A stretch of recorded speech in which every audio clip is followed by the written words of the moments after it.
हल्दर ने कहा है, गुरु लोक के ऊपर एक बार फिर से प्रकाश डालने की कृपा करें। बहुत गलतफहमी इस विषय पर, जनता भ्रमित हो जाती, लोक का नाम आते। देखिए, स्मृति के क्षेत्र को लोक कहा गया है।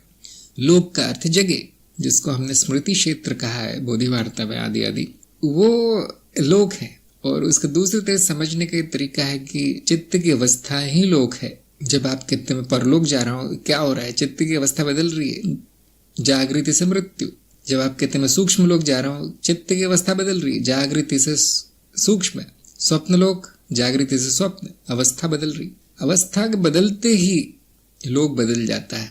तो जो भ्रमित हो रहे हैं वो कृपया पूछ लें। और अवस्था का बदलने का मतलब है दूसरे किसी स्मृति क्षेत्र के अनुभव शुरू हो जाते हैं, छोटा सा मतलब है। जागृत में आप मृत्यु लोक में क्यों है? क्योंकि ध्यान यहाँ केंद्रित है।